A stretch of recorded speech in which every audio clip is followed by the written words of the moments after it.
রান্নাঘরে এসে দেওরের অতর্কিত প্রেমের প্রস্তাব পেলাম এবং তারপর যা ঘটল। আমি রাতে রান্নাঘরে কাজ করছিলাম, হঠাৎ দেওর পেছন থেকে এসে আমার কোমর জড়িয়ে ধরল। চমকে উঠে ঘুরে তাকাতেই সে আমার চোখে চোখ রেখে বলল, বুদি, আমি আর লুকাতে পারছি না, তোমাকে আমি ভালোবাসি। আমি নিজেকে ছাড়িয়ে নিয়ে বললাম, তুমি আমার দেওর। কিন্তু সে দৃঢ়ভাবে উত্তর দিল, আমি তোমাকে ভাইয়ের স্ত্রী নয়, আমার স্ত্রী হিসেবে দেখতে চাই। ভাইয়াকে ডিভোর্স দাও, আমাকে বিয়ে করো, আমি তোমাকে সব সুখ দেব যা তুমি পাওনি গি। আমি অবাক চোখে তাকিয়ে রইলাম। আমার স্বামীর ভাই, যাকে আমি ছোট ভাইয়ের মতো দেখতাম, সে আমাকে এভাবে দেখে? এটা কতটা অস্বাভাবিক। তোমার মাথা খারাপ হয়ে গেছে নাকি? আমি চাপা স্বরে বললাম, যাতে বাড়ির অন্য কেউ শুনতে না পায়। আমি তোমার ভাইয়ের বউ। আমি জানি বুদি। সে আবার আমার কাছে এগিয়ে এলো। কিন্তু আমি আর লুকাতে পারছি না। প্রতিদিন তোমাকে দেখি, তোমার হাসি, তোমার চলাফেরা, তোমার রান্না, সবকিছুতে আমি মুগ্ধ। আমি জানি তুমি সুখী নও ভাইয়ার সাথে গু। আমি রাগে কাঁপতে লাগলাম। তুমি কি বলতে চাও? আমার স্বামীর সাথে আমার সম্পর্ক নিয়ে তুমি মন্তব্য করছ?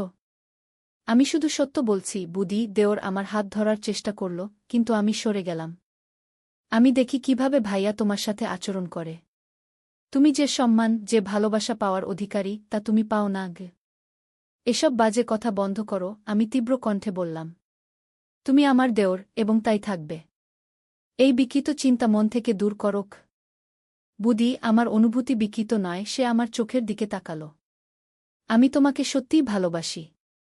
আমি প্রতিজ্ঞা করছি, আমি তোমাকে সব সুখ দেব যা তুমি পাওনি গু। এই গল্পটি সম্পূর্ণ শুনলে আপনাদের পানি অটোমেটিক বের হয়ে যাবে, সো যত দ্রুত সম্ভব হাতের কাছে টিস্যু নিয়ে বসে পড়ো। বিছানার চাদর যেন নষ্ট না হয় সেটা সম্পূর্ণ খেয়াল রাখার অনুরোধ জানিয়ে গল্পটি এখন শুরু করব। তার আগে সর্বশেষ অনুরোধ, দয়া করে এমন পানি বের করার গল্প নিয়মিত শুনতে আমাদের চ্যানেলটি সকলেই সাবস্ক্রাইব করুন। ধন্যবাদ। হ্যালো বন্ধুরা, আমার নাম সুমিতা দাস। আমার বয়স ৪২ বছর। আমার স্বামীর নাম অর্জুন দাস, বয়স ৪৫ বছর। আমাদের ২ সন্তান, রূপম আর দীপালি। রূপম ১৯ বছর বয়সী, কলেজে পড়ে। দীপালি ১২ বছর বয়সী, স্কুলে যায়। সেদিন রাতে আমি রান্নাঘরে কাজ করছিলাম। বাড়িতে আমরা একটা বড় পারিবারিক অনুষ্ঠানের প্রস্তুতি নিচ্ছিলাম। অর্জুনের ছোট ভাই অনিকেত দাস আমাদের সাথেই থাকে। সে মাত্র বছর ৩ আগে বিদেশ থেকে পড়াশোনা শেষ করে দেশে ফিরেছে। এখনও বিয়ে করেনি, নিজের ব্যবসা শুরু করার চেষ্টা করছে। আমি রাতে বাসি ভাতের পোলাও বানাচ্ছিলাম পরের দিনের অনুষ্ঠানের জন্য। সবাই ঘুমিয়ে পড়েছিল। অর্জুন অফিসের কাজে বাইরে গিয়েছিল, ফিরবে পরের দিন সকালে। হঠাৎ পেছন থেকে কে যেন আমার কোমর জড়িয়ে ধরল। আমি চমকে উঠে ঘুরে দেখি অনিকেত। এই, কি করছ? আমি রাগী গলায় বললাম, নিজেকে ছাড়িয়ে নিয়ে। অনিকেত আমার দিকে অদ্ভুত দৃষ্টিতে তাকিয়ে রইল কিছুক্ষণ। তারপর ধীরে ধীরে বলল, বুদি, আমি আর লুকাতে পারছি না। তোমাকে আমি ভালোবাসি। আমি বিশ্বাস করতে পারছিলাম না আমার কান যা শুনল। কি বকছ তুমি? আমি চাপা গলায় বললাম। তোমার মাথা খারাপ হয়েছে? না বুদি। সে আবার আমার দিকে এগোতে লাগল। আমি তোমাকে আমার দিদি হিসেবে নয়, আমার জীবনসঙ্গিনী হিসেবে দেখতে চাই। আমি বিশ্বাস করতে পারছিলাম না যে আমার দেওর, যাকে আমি ছোট ভাইয়ের মতো দেখতাম, সে এভাবে কথা বলছে আমার সাথে। তুমি পাগল হয়ে গেছ, আমি বললাম। তুমি আমার দেওর, আর আমি তোমার বুদি। এসব কি বলছ তুমি? আমি জানি এটা অদ্ভুত লাগছে। সে আমার দিকে আরও এগিয়ে এলো। কিন্তু আমি তোমাকে দেখার পর থেকেই আমার মনে এই অনুভূতি। ভাইয়া তোমাকে ঠিকমতো দেখে না, আমি জানি। আমি তোমাকে সব সুখ দিতে পারি। আমি হতবাক হয়ে তার দিকে তাকিয়ে রইলাম। আমার মনে হচ্ছিল যেন আমি কোনো খারাপ স্বপ্ন দেখছি। এমন সময় হঠাৎ বাইরে থেকে একটা গাড়ির শব্দ শোনা গেল। ওটা কি? অনিকেত চমকে উঠল। মনে হয় তোমার ভাইজা ফিরে এসেছে, আমি বললাম। যাও, তুমি নিজের ঘরে যাও। আর কখনো এমন কথা বলবে না, না হলে আমি অর্জুনকে সব বলে দেব গু। অনিকেত মুখ কালো করে চলে গেল। আমি উদ্বিগ্ন হয়ে পড়লাম। কি করব এখন? অর্জুনকে বলব? না, বলব না। এতে পারিবারিক সম্পর্ক নষ্ট হয়ে যেতে পারে। আমি ঠিক করলাম, অনিকেতকে আরেকটা সুযোগ দেব। হয়তো ও অতিরিক্ত মদ্যপান করেছিল, বা হয়তো কোনো ভুল বোঝাবুঝি হয়েছে। কিন্তু পরের দিন থেকেই আমার মনে হতে লাগল যে অনিকেত আমাকে অদ্ভুতভাবে দেখছে। যখনই আমি রান্নাঘরে একা থাকতাম সে সেখানে এসে যেত। আমি যতটা সম্ভব তার থেকে দূরে থাকার চেষ্টা করতাম। এমনভাবে কাটছিল কয়েকটা দিন। একদিন সকালে যখন সবাই ঘরে ছিল না, অনিকেত আমার ঘরে ঢুকে পড়ল। আমি তখন কাপড় গুছাচ্ছিলাম। বুদি, আমি সিরিয়াস, সে বলল। আমি তোমাকে সত্যিই ভালোবাসি। আমার সাথে পালিয়ে যাও। আমার একটা বন্ধু আছে, তার একটা বাড়ি আছে পাহাড়ে। আমরা সেখানে থাকতে পারব। অনিকেত, এসব কি বলছো তুমি? আমি রাগে চিৎকার করে উঠলাম। আমার 2টা বাচ্চা আছে। আমার একটা পরিবার আছে। কি মনে করছো তুমি? আমি সবার জন্য ব্যবস্থা করব, সে জোর দিয়ে বলল। আমি তোমাকে প্রতিজ্ঞা করছি। বাজে বকো না, আমি রাগে বললাম। এবার আমি সত্যিই অর্জুনকে সব বলে দেব গো। অনিকেতের চোখ জ্বলে উঠল। ভাইয়া জানতে পারলে তোমার জন্যই খারাপ হবে, সে হুমকির সুরে বলল। ভাইয়া ভাববে তুমিই আমাকে উৎসাহিত করেছ গু। আমি ভয় পেয়ে গেলাম। সত্যিই তো, কে বিশ্বাস করবে আমাকে? অর্জুন কি বিশ্বাস করবে তার ভাই এমন করতে পারে? নাকি ভাববে আমি? এদিকে অর্জুনের সাথে আমার সম্পর্কও ভালো যাচ্ছিল না। তার অত্যধিক কাজের চাপের কারণে আমাদের মধ্যে দূরত্ব তৈরি হচ্ছিল। সে প্রায় রাত করে বাড়ি ফিরত, আমাদের কথা হতো না বললেই চলে। আমি ভাবছিলাম, অনিকেত কি সেই সুযোগ নিচ্ছে? পরের দিন অর্জুন আমাকে বলল, আমি 2 সপ্তাহের জন্য বিদেশে যাচ্ছি। নতুন একটা প্রজেক্ট নিয়ে আলোচনা করতে হবে। আমি চিন্তিত হয়ে পড়লাম। 2 সপ্তাহ অনিকেতের সাথে একা? কিন্তু কি করব? আমি অর্জুনকে কিছু বলতে সাহস পেলাম না। অর্জুন যাওয়ার দিন আমাকে বলল, তোমার যদি কোনো সমস্যা হয় আমাকে ফোন করবে। আর অনিকেত তো আছেই, সে তোমাদের দেখাশোনা করবে। আমি ভেতরে ভেতরে শিউরে উঠলাম, কিন্তু মুখে হাসি ধরে রাখলাম। অর্জুন চলে যাওয়ার পরের দিন আমি রূপম আর দীপালিকে নিয়ে আমার মার বাড়িতে চলে যাব ঠিক করলাম। কিন্তু ঠিক সেদিন সকালেই দীপালি অসুস্থ হয়ে পড়ল। তার জ্বর, বমি, এমন অবস্থায় বাইরে যাওয়া সম্ভব নয়। আমার মার বাড়িতে যাওয়ার পরিকল্পনা স্থগিত করতে হল। সন্ধ্যার দিকে রূপম তার বন্ধুদের সাথে দেখা করতে বাইরে গেল। দীপালি ঘুমিয়ে পড়ল। আমি রান্নাঘরে ছিলাম, দীপালির জন্য স্যুপ বানাচ্ছিলাম। হঠাৎ পেছনে দরজা বন্ধ হওয়ার শব্দ শুনলাম। ঘুরে দেখি অনিকেত দাঁড়িয়ে আছে। তার চোখে অদ্ভুত চাহনি। বুদি, আমি বুঝতে পারছি তুমি আমাকে এড়িয়ে যাচ্ছ, সে বলল। কিন্তু আমি তোমাকে ছাড়তে পারব না গি। আমার হাতের ছুরিটা শক্ত করে ধরলাম। অনিকেত, তুমি যদি একটাও পা এগো, আমি চিৎকার করব। দীপালি ঘুমাচ্ছে, কিন্তু সে জেগে উঠবে গি। অনিকেত হাসল। দীপালি ঘুমাবে অনেকক্ষণ। আমি তার খাবারে ঘুমের ওষুধ মিশিয়ে দিয়েছি গু। আমার বুক ধরফট করতে লাগল। তুমি কি করলে? আমি বিশ্বাস করতে পারছিলাম না। তুমি একটা বাচ্চাকে ঘুমের ওষুধ খাওয়ালে? চিন্তা করো না, সে বলল, ওষুধটা ক্ষতিকর নয়। শুধু ঘুম পাড়িয়ে রাখবে কয়েক ঘন্টা গু। আমি দরজার দিকে দৌড়াতে চেষ্টা করলাম, কিন্তু অনিকেত আমার পথ আটকে দাঁড়াল। এভাবে পালাতে পারবে না, সে বলল। আমাদের কথা শেষ করতেই হবে আজই। আমি ভয়ে কাঁপছিলাম। আমার কাছে ছুরি আছে, আমি বললাম, ছুরিটা তুলে ধরে। অনিকেত হাসল। তুমি আমাকে আঘাত করবে? বুদি, তুমি পারবে না গি। সে আমার দিকে এগিয়ে আসতে লাগল। আমি পিছিয়ে গেলাম, কিন্তু আমার পিছনে দেয়াল। আমি আটকা পড়ে গেলাম। ঠিক তখনই বাইরে গাড়ির শব্দ শোনা গেল। কে এলো এত রাতে? অনিকেত চমকে উঠল। কে আসতে পারে, সে বিটবিট করে বলল। ভাইয়া তো পরশু ফিরবে গ। ডোরবেল বাজল। আমি দরজার দিকে দৌড়ালাম। অনিকেত আমাকে ধরতে গিয়েও থেমে গেল। হয়তো সেও ভয় পেয়ে গিয়েছিল। আমি দরজা খুলে দেখি রূপম আর তার বন্ধুরা দাঁড়িয়ে আছে। মা, আমরা মুভি দেখতে যাচ্ছি, রূপম বলল। দীপা কেমন আছে? সে ঘুমিয়ে আছে, আমি কাপা গলায় বললাম। রূপম, তুমি আমার সাথে ভেতরে এসো। রূপম আর তার বন্ধুরা ভেতরে এলো। অনিকেত ততক্ষণে অন্য ঘরে চলে গিয়েছিল। আমি রূপমকে সমস্ত ঘটনা বললাম। রূপম রাগে লাল হয়ে গেল। আমি এখনই বাবাকে ফোন করব, সে বলল। অনিকেত কাকু এরকম করতে পারে? আমি বিশ্বাস করতে পারছি না গি। না, তোমার বাবাকে এখন কিছু বলো না, আমি বললাম। আমরা আজ রাতে তোমার দাদুর বাড়িতে চলে যাই। কালকে তোমার বাবা ফিরলে আমি সব বলবো। আমরা দীপালিকে নিয়ে চলে যাওয়ার প্রস্তুতি নিতে লাগলাম।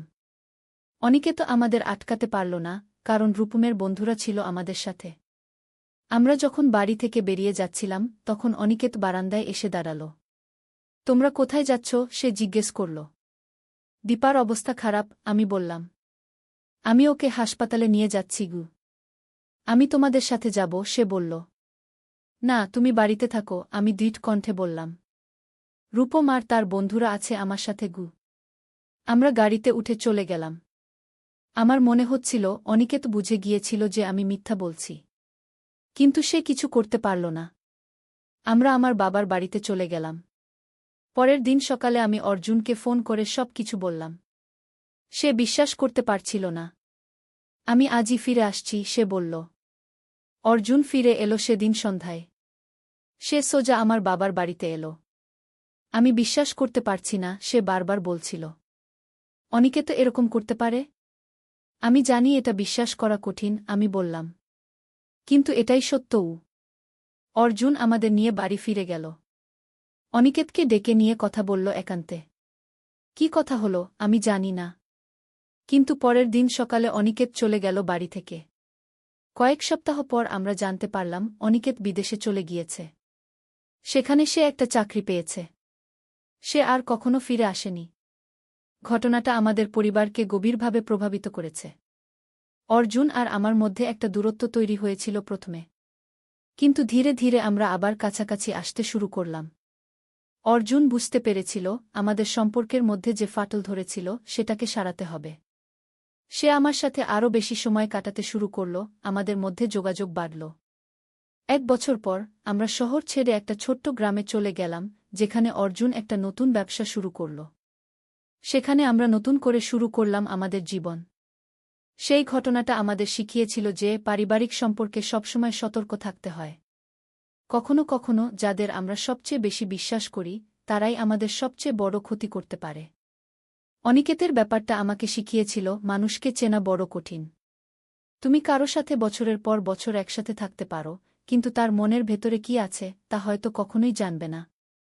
আমার জীবনে যা ঘটেছিল তা থেকে আমি শিখেছি যে নিজের অন্তর্দৃষ্টি আর সতর্কতাকে কখনো উপেক্ষা করা উচিত নয়। আজ যখন আমি পিছনে ফিরে তাকাই বুঝতে পারি এই ঘটনাটাই আমাদের পরিবারকে আরও শক্তিশালী করেছে। অর্জুনের সাথে আমার সম্পর্ক আগের চেয়ে অনেক গভীর হয়েছে। আমরা যোগাযোগের গুরুত্ব বুঝতে পেরেছি। আমাদের সন্তানরাও বড় হয়েছে, তারা এখন নিজেদের জীবন নিয়ে এগিয়ে যাচ্ছে। গ্রামে আসার পর আমাদের জীবনে নতুন একটা রহস্য যোগ হয়েছে। আমাদের বাড়ির পাশেই ছিল একটা পুরানো বাড়ি যার মালিক কেউ ছিল না। লোকে বলতো বাড়িটায় ভূত আছে। আমি এসব বিশ্বাস করতাম না। কিন্তু একদিন রাতে আমি দেখলাম সেই বাড়ির জানালা আলো জ্বলছে। আমি অর্জুনকে ডাকলাম, কিন্তু যখন সে এলো তখন আলো নিভে গিয়েছিল। পরের দিন আমি গ্রামের প্রবীণদের কাছে বাড়িটার ইতিহাস জানতে চাইলাম। তারা বলল 50 বছর আগে সেই বাড়িতে একটা পরিবার থাকত। একদিন হঠাৎ করে তারা অদৃশ্য হয়ে গেল। কেউ জানে না তাদের কি হয়েছিল। আমার কৌতূহল বাড়তে লাগল। আমি সেই রহস্যময় বাড়ি সম্পর্কে আরও তথ্য জানতে চাইলাম। একদিন আমি সাহস করে সেই বাড়ির কাছে গেলাম। বাইরে থেকে দেখলাম বাড়িটা যদিও পুরনো কিন্তু ভাঙ্গা নয়। দরজা তালাবদ্ধ ছিল। আমি জানালা দিয়ে ভেতরে উকি মারলাম, কিন্তু কিছুই দেখা গেল না অন্ধকারের কারণে। আমি আশেপাশে ঘুরতে লাগলাম। বাড়ির পেছনের দিকে একটা ছোট্ট বাগান ছিল। সেখানে দেখলাম একটা পুরানো কুয়া। আমি কুয়ার কাছে গেলাম। ঝুঁকে দেখার চেষ্টা করলাম কুয়ার ভেতরে কি আছে। হঠাৎ আমার পা পিছলে গেল। আমি প্রায় পড়ে যাচ্ছিলাম কুয়ার মধ্যে, কিন্তু কেউ যেন আমাকে ধরে ফেলল। আমি ভয়ে চিৎকার করে উঠলাম। পিছনে তাকিয়ে দেখি একজন বয়স্ক মহিলা। তিনি আমাকে ধরে রেখেছিলেন। সাবধানে মা, তিনি বললেন। এই কুয়ায় অনেক রহস্য লুকিয়ে আছে গি। আমি ধন্যবাদ দিলাম তাকে। আপনি কে? আপনি কি এই বাড়ির সম্পর্কে কিছু জানেন? হ্যাঁ, আমি জানি, তিনি ধীরে ধীরে বললেন। আমি এই বাড়ির সাথে গভীরভাবে যুক্ত। আমার নাম অরুণিমা গু। তিনি আমাকে বললেন তিনি সেই অদৃশ্য হয়ে যাওয়া পরিবারের একমাত্র জীবিত সদস্য। তিনি আমাকে একটা গল্প শোনালেন যা আমার জীবন বদলে দিয়েছিল। 50 বছর আগে তিনি শুরু করলেন এই বাড়িতে আমার ভাই আর তার পরিবার থাকত। আমার ভাইয়ের একটা ব্যবসা ছিল। একদিন তিনি একটা প্রাচীন বস্তু কিনলেন একজন পথিকের কাছ থেকে। সেটা ছিল একটা ছোট্ট পাথরের বাক্স। তিনি সেটা বাড়িতে নিয়ে এলেন। অরুণিমা বললেন সেই বাক্সের ভেতরে ছিল একটা অদ্ভুত পাথর। সেই পাথর নাকি অলৌকিক ক্ষমতা রাখত। যে এটা স্পর্শ করত সে নাকি অদৃশ্য হয়ে যেতে পারত কিছুক্ষণের জন্য। আমার ভাইয়ের ছেলে অনির্বাণ একদিন সেই পাথর স্পর্শ করল, অরুণিমা বললেন। সে সত্যিই অদৃশ্য হয়ে গেল। আমরা সবাই অবাক হয়ে গেলাম। কিন্তু কিছুক্ষণ পর সে ফিরে এলো। সে বলল সে যখন অদৃশ্য ছিল তখন সে অন্য একটা জগৎ দেখতে পেয়েছিল। অরুণিমার কথা শুনে আমি বিশ্বাস করতে পারছিলাম না। কিন্তু তার চোখে এমন একটা সততা ছিল যে আমি সন্দেহ করতে পারছিলাম না। তারপর কি হলো? আমি জিজ্ঞেস করলাম। পরের দিন আমার ভাই আর তার পরিবারের সবাই সেই পাথর স্পর্শ করল, অরুণিমা বললেন। তারা সবাই অদৃশ্য হয়ে গেল। কিন্তু তারা আর ফিরে আসেনি। আমি হতবাক হয়ে গেলাম। তাহলে তারা কোথায় গেল? আমি জানি না, অরুণিমা বললেন। আমি সেদিন বাড়িতে ছিলাম না। যখন ফিরলাম দেখি বাড়ি খালি। কিন্তু পাথরটা কোথায়? আমি জিজ্ঞেস করলাম। সেটা এখনও এই বাড়িতে আছে, অরুণিমা বললেন। আমি জানি কোথায় আছে, কিন্তু আমি এটা স্পর্শ করিনি। আমি ভয় পাই। আমি অরুণিমাকে বললাম আমি সেই পাথর দেখতে চাই। তিনি প্রথমে রাজি হলেন না। কিন্তু আমার অনুরোধে শেষে তিনি রাজি হলেন। তিনি আমাকে সেই বাড়ির ভেতরে নিয়ে গেলেন। তার কাছে চাবি ছিল। ভেতরে বাড়িটা ধুলো ভরা ছিল। কিন্তু আশ্চর্যজনকভাবে সব জিনিসপত্র ঠিকঠাক ছিল, যেন পরিবারটি মাত্র কিছুদিন আগে বাড়ি ছেড়েছে। অরুণিমা আমাকে একটা ঘরে নিয়ে গেলেন। সেই ঘরে একটা বড় আলমারি ছিল। তিনি আলমারি খুললেন। ভেতরে ছিল একটা ছোট্ট পাথরের বাক্স। এটাই সেই বাক্স, তিনি বললেন। আমি বাক্সটা খুললাম। ভেতরে দেখলাম একটা ছোট্ট কালো পাথর। এটা আকারে ছোট কিন্তু আশ্চর্যজনকভাবে ভারী। এটাই সেই পাথর? আমি জিজ্ঞেস করলাম। হ্যাঁ, অরুণিমা বললেন। তুমি এটা স্পর্শ করবে না। বিপদ হতে পারে কি? আমি পাথরটার দিকে তাকিয়ে রইলাম। কালো পাথরের ভেতর যেন কিছু নড়াচড়া করছিল। আমি সেটা স্পর্শ করার প্রবল ইচ্ছা অনুভব করলাম। কিন্তু অরুণিমার কথা মনে পড়ল। আমি হাত সরিয়ে নিলাম। আমি এটা নিয়ে যেতে চাই, আমি বললাম। আমি এটা গবেষণা করাতে চাই। না, অরুণিমা দৃঢ়ভাবে বললেন। এটা এখানেই থাকবে। এটা বিপজ্জনক। আমি তর্ক করিনি। কিন্তু আমার মনে একটা পরিকল্পনা তৈরি হচ্ছিল। আমি রাতে ফিরে আসব, পাথরটা নিয়ে যাব। সেদিন রাতে যখন সবাই ঘুমিয়ে পড়ল আমি চুপি চুপি সেই বাড়িতে গেলাম। আমি জানতাম চাবি কোথায় থাকে। অরুণিমা আমাকে দেখিয়েছিলেন। আমি বাড়ির ভেতরে ঢুকলাম। টর্চের আলো পথ দেখতে দেখতে সেই ঘরে পৌঁছালাম। আলমারি খুললাম। বাক্সটা তুলে নিলাম। হঠাৎ পেছন থেকে একটা শব্দ শুনলাম। কে যেন আমার নাম ধরে ডাকল। আমি ঘুরে তাকালাম। সেখানে কেউ ছিল না। কে? আমি ভয়ে জিজ্ঞেস করলাম। আমরা শব্দটা আবার শুনলাম। এবার বুঝলাম শব্দটা আসছে বাক্সের ভেতর থেকে। আমি বাক্স খুললাম। পাথরটা আগের চেয়ে উজ্জ্বল দেখাচ্ছিল। আমি অবাক হয়ে তাকিয়ে রইলাম। আমাদের মুক্ত করো, আবার শব্দ হল। আমরা অদৃশ্য জগতে আটকা পড়েছি। আমাদের ফিরে আসতে সাহায্য করো। আমি বুঝতে পারলাম এগুলো অরুণিমার ভাই আর তার পরিবারের কণ্ঠস্বর। তারা অদৃশ্য জগতে আটকা পড়েছে 50 বছর ধরে। কিভাবে আমি তোমাদের সাহায্য করতে পারি? আমি জিজ্ঞেস করলাম। পাথরটা স্পর্শ করো, তারা বলল। তুমি আমাদের কাছে আসবে। তারপর আমরা সবাই একসাথে ফিরে আসতে পারব। আমি দ্বিধায় পড়লাম। এটা কি ঠিক হবে? নাকি এটা একটা ফাঁদ? হঠাৎ আমার পেছনে কেউ এলো। অরুণিমা! না, তিনি চিৎকার করে উঠলেন। ওরা মিথ্যা বলছে। ওরা তোমাকে ফাঁদে ফেলতে চাইছে। যারা সেই জগতে যায় তারা আর ফিরে আসতে পারে না। আমি দ্বিধায় পড়লাম। কাকে বিশ্বাস করব? অরুণিমাকে নাকি পাথরের ভেতর থেকে আসা কণ্ঠস্বরগুলোকে? সুমিতা! হঠাৎ আমার পেছন থেকে একটা পরিচিত কণ্ঠস্বর শুনলাম। আমি ঘুরে তাকালাম। অর্জুন! তুমি এখানে কি করছ? অর্জুন আমাকে জিজ্ঞেস করল। আমি সবকিছু বললাম তাকে। সে বিশ্বাস করতে পারছিল না। আমরা এখান থেকে চলে যাই, সে বলল। এসব মাথা গরম করার জিনিস গু। কিন্তু পাথরটা থেকে তখনও শব্দ আসছিল। আমাদের সাহায্য করো উ। অর্জুন বাক্সটা আমার হাত থেকে নিয়ে নিল।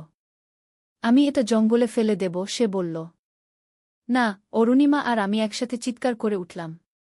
অর্জুন আমাদের দিকে অবাক হয়ে তাকাল। কি হয়েছে? আমরা বোঝাতে গেলাম, কিন্তু তখন আর দেরি হয়ে গিয়েছিল। অর্জুন ইতিমধ্যেই পাথরটা স্পর্শ করে ফেলেছিল। আর তারপরেই চোখের সামনে সে অদৃশ্য হয়ে গেল। অর্জুন, আমি চিৎকার করে উঠলাম। কিন্তু কোনো উত্তর এলো না। আমি কাঁদতে শুরু করলাম। কি করব আমি এখন? অর্জুন কোথায় গেল?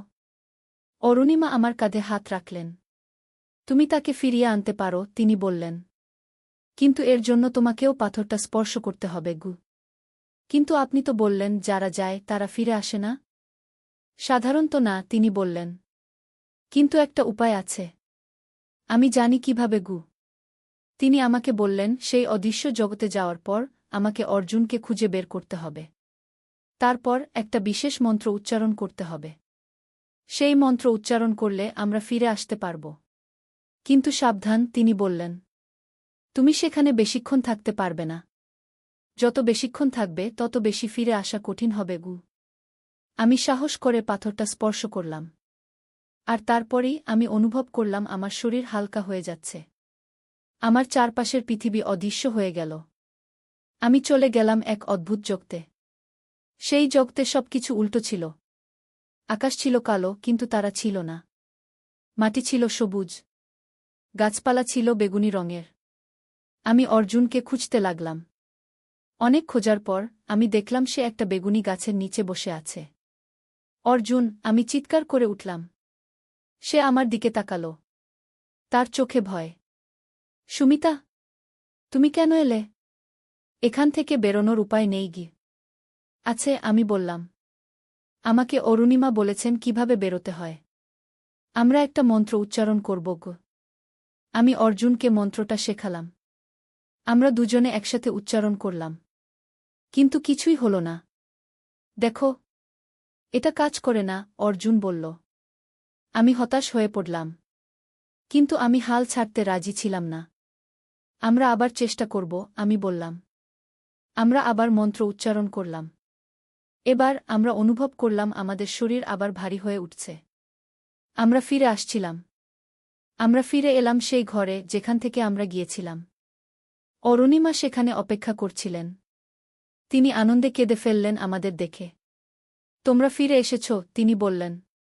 আমি ভেবেছিলাম হয়তো আর দেখা হবে না গি। আমি অর্জুনকে জড়িয়ে ধরলাম। আমি তোমাকে ছেড়ে যেতে পারিনি, আমি বললাম। আমিও তোমাকে ছেড়ে থাকতে পারিনি, সে বলল। অরুণিমা বাক্সটা নিলেন। এবার আমি এটা এমন জায়গায় লুকিয়ে রাখব যেখান থেকে কেউ এটা পাবে না, তিনি বললেন। আমরা তাকে ধন্যবাদ দিলাম আর বাড়ি ফিরে গেলাম। আমরা আমাদের অভিজ্ঞতা কাউকে বলিনি। কে বিশ্বাস করবে আমাদের? পরের দিন আমরা খবরের কাগজে দেখলাম অরুণিমা মারা গিয়েছেন। তিনি ছিলেন গ্রামের সবচেয়ে বয়স্ক মহিলা, বয়স ১০৫ বছর। তারপর আমরা আবার সেই বাড়িতে গেলাম। কিন্তু বাক্সটা খুঁজে পেলাম না। অরুণিমা যেমন বলেছিলেন তিনি সেটা এমন জায়গায় লুকিয়ে রেখেছিলেন যেখান থেকে কেউ পাবে না। আজ বছর ১০ পর আমি আবার সেই বাড়ির কাছে যাই। বাড়িটা এখন একটা পর্যটন কেন্দ্র হয়েছে। লোকে আসে ভূতের গল্প শুনতে। আমি জানি সেখানে ভূত নেই, কিন্তু আছে এক অদ্ভুত রহস্যময় অতীত। একটা অতীত যার সাথে আমি আর অর্জুন যুক্ত। এটাই আমার গল্প। একটা গল্প যা শুনলে হয়তো বিশ্বাস করা কঠিন। কিন্তু এটাই সত্য। আমার জীবনের সবচেয়ে রহস্যময় ও রোমাঞ্চকর অভিজ্ঞতা। নদীর ধারে এক গ্রাম। প্রথম অধ্যায়, শুরুর কথা। পদ্মা নদীর ধারে ছোট্ট একটা গ্রাম, নামটা হল কুসুমপুর। এই গ্রামে বাস করত একটা ছেলে, তার নাম রাকিব। রাকিবের বয়স মাত্র ২২ বছর। লেখাপড়ায় ভালো ছিল সে, কিন্তু টাকার অভাবে ঢাকা বিশ্ববিদ্যালয়ে ভর্তি পরীক্ষা দিতে পারেনি। এখন গ্রামের স্কুলে পড়ায়। মাসে বেতন পায় ১০,০০০ টাকা। রাকিবের বাবা মারা গেছেন ৩ বছর আগে। মা আছেন, ছোট্ট একটা বোন আছে, নাম মিথিলা। মিথিলার বয়স ১৫, এইচএসসি পরীক্ষা দেবে আগামী বছর। রাকিবের স্বপ্ন ছিল মিথিলাকে ডাক্তার বানাবে। কিন্তু স্বপ্ন আর বাস্তবের মধ্যে অনেক দূরত্ব। শীতের সকাল, কুয়াশায় ঢাকা গ্রাম। রাকিব স্কুলে যাওয়ার জন্য তৈরি হচ্ছে। মা খাবার দিয়েছে একটা টিফিন বক্সে, ভাত আর ডিম ভাজি। রাকিব সাইকেল নিয়ে বেরিয়ে পড়ল। স্কুল ৫ কিলোমিটার দূরে। পথে যেতে যেতে রাকিব ভাবছিল তার জীবনের কথা। এই গ্রামে আর কতদিন থাকবে? ঢাকায় গিয়ে কিছু করা যায় কি না? কিন্তু মা আর মিথিলাকে রেখে কিভাবে যাবে? মনটা খারাপ হয়ে গেল। স্কুলে পৌঁছে দেখল হেড স্যার দাঁড়িয়ে আছেন। হেড স্যার মানিক স্যার, বয়স ৫০-এর কাছাকাছি। ভালো মানুষ। রাকিবকে অনেক স্নেহ করেন। রাকিব, একটু আমার রুমে এসো, মানিক স্যার বললেন। রাকিব রুমে ঢুকল। মানিক স্যার বললেন, তুমি তো জানো আমাদের স্কুলের অবস্থা ভালো না। সরকারি অনুদান কমে গেছে। আমরা হয়তো তোমার বেতন আর বাড়াতে পারব না। রাকিবের মনটা ভেঙে গেল। কিন্তু সে কিছু বলল না। শুধু মাথা নেড়ে বলল, বুঝতে পারছি স্যার। তবে একটা খবর আছে, মানিক স্যার বললেন। শুনেছি জেলা শহরে একটা এনজিও শিক্ষক খুঁজছে। বেতন ভালো, ১৫,০০০ টাকা। তুমি চাইলে আবেদন করতে পারো। রাকিব একটু ভাবল। জেলা শহর মানে প্রায় ৩০ কিলোমিটার দূরে। রোজ যাওয়া আসা করা মুশকিল। থাকতে হবে সেখানে। স্যার, আমি ভেবে দেখি। রাকিব বলল। ক্লাস শুরু হল। রাকিব বাচ্চাদের বাংলা পড়াচ্ছে। ছোট্ট ছোট্ট মুখ, সবাই মন দিয়ে শুনছে। রাকিব ভাবল, এই বাচ্চাদের ছেড়ে কিভাবে যাবে? স্কুল ছুটির পর রাকিব বাড়ি ফিরল। মা রান্না করছে। মিথিলা পড়াশোনা করছে। রাকিব মাকে বলল এনজিওর কথা। মা চুপ করে রইল কিছুক্ষণ। তারপর বলল, ভাই, তুমি যা ভালো মনে করো তাই করো। আমরা সামলে নেব। কিন্তু রাকিব দেখল মায়ের চোখে পানি। দ্বিতীয় অধ্যায়, নতুন সিদ্ধান্ত। সেই রাতে রাকিব ঘুমাতে পারল না। বারবার একই চিন্তা মাথায় আসছে। কি করবে? এখানে থাকবে নাকি নতুন জায়গায় যাবে? পরদিন শুক্রবার। ছুটির দিন। রাকিব সকালে উঠে নদীর ধারে গেল। পদ্মা নদী। শীতকালে পানি কমে যায়, বালুর চর জেগে ওঠে। রাকিব একটা চরের উপর বসল। দূরে মাছ ধরা নৌকা দেখা যাচ্ছে। রাকিব ছোটবেলার কথা ভাবল। বাবা জীবিত ছিলেন তখন। বাবাও মাছ ধরতেন। একদিন নৌকা উল্টে গিয়ে বাবা ডুবে মারা যান। সেদিন থেকে রাকিবের জীবন বদলে গেল। লেখাপড়া ছেড়ে দিতে হল। মাকে সাহায্য করতে হল। হঠাৎ কেউ পেছন থেকে ডাকল, রাকিব ভাই। রাকিব ফিরে তাকাল। দেখল তার বন্ধু সাজিদ দাঁড়িয়ে আছে। সাজিদ ঢাকায় থাকে, প্রাইভেট কোম্পানিতে চাকরি করে। গ্রামে এসেছে ঈদের ছুটিতে। সাজিদ, কবে এলি? রাকিব খুশি হল। গতকাল এলাম। তোর খোঁজেই এসেছিলাম। সাজিদ পাশে বসল। দুই বন্ধু অনেকক্ষণ গল্প করল। সাজিদ বলল তার চাকরির কথা, ঢাকার জীবনযাপনের কথা। রাকিব শুনল চুপচাপ। তারপর সাজিদ জিজ্ঞেস করল, তুই এই গ্রামে আর কতদিন পড়ে থাকবি? ঢাকায় চলে আয় না। আমি তোকে চাকরি খুঁজে দেবগু। রাকিব মাথা নাড়ল। মা আর মিথিলাকে রেখে কিভাবে যাব? ওদেরকে নিয়ে আয়। ঢাকায় ভাড়া বাসায় থাকবি, সাজিদ বলল। তোকে তো জানি। ঢাকায় এক রুম ভাড়া নিতে কত টাকা লাগে? আমার সামর্থ্য আছে। রাকিব তিক্ত হাসল। সাজিদ কিছু বলল না। সে জানে রাকিবের সমস্যা। দুপুরে রাকিব বাড়ি ফিরল। মা খাবার দিয়েছে। ভাত, ডাল আর একটা মাছ। রাকিব খেতে খেতে ভাবছিল, জীবনটা কেন এত কঠিন? খাওয়ার পর মিথিলা এল। ভাইয়া, আমার পরীক্ষার ফি দিতে হবে। ৫,০০০ টাকা। রাকিবের মাথায় হাত। এই মাসে বেতন পাবে ১০,০০০ টাকা। তার মধ্যে বাড়ি ভাড়া ৩,০০০, মায়ের ওষুধ ২,০০০, খরচপাতি ৩,০০০। পরীক্ষার ফি দেবে কোথা থেকে? চিন্তা করিস না, ব্যবস্থা হবে কি? রাকিব বলল। কিন্তু ব্যবস্থা হবে কিভাবে? রাকিব জানে না। সেই রাতে রাকিব মন স্থির করল। সে জেলা শহরে এনজিওর চাকরির জন্য আবেদন করবে। ১৫,০০০ টাকা হলে অনেক কিছু করা যাবে। তৃতীয় অধ্যায়, নতুন পথ। সোমবার সকালে রাকিব জেলা শহরে গেল। এনজিওর অফিস খুঁজে পেল। একটা ৩তলা বিল্ডিং। ভেতরে ঢুকে নাম লিখল রিসেপশনে। কিছুক্ষণ পর ডাক পড়ল। একটা রুমে ঢুকল রাকিব। দেখল একজন ভদ্রমহিলা বসে আছেন। বয়স 40-এর কাছাকাছি। হাসি মুখ। বসুন। আপনার নাম? মহিলা জিজ্ঞেস করলেন। রাকিব। রাকিব হোসেন। আপনার সার্টিফিকেট? রাকিব ব্যাগ থেকে সার্টিফিকেট বের করে দিল। মহিলা দেখলেন। আপনি গ্রামে পড়ান? মহিলা জিজ্ঞেস করলেন। জি ইমাম। 3 বছর ধরে। ভালো। আমরা গ্রামের স্কুলে কাজ করি। আপনার অভিজ্ঞতা কাজে লাগবে। মহিলা আরও কিছু প্রশ্ন করলেন। রাকিব উত্তর দিল। তারপর মহিলা বললেন, ঠিক আছে, আমরা আপনাকে জানাব। 1 সপ্তাহের মধ্যে ফোন করব। রাকিব বের হয়ে এল। মনটা একটু হালকা লাগল। হয়তো চাকরি হবে। কিন্তু সমস্যা হলো অন্য জায়গা। রাকিব গ্রামে ফিরে দেখল মা অসুস্থ হয়ে পড়েছে। জ্বর হয়েছে। ডাক্তার ডেকে আনতে হল।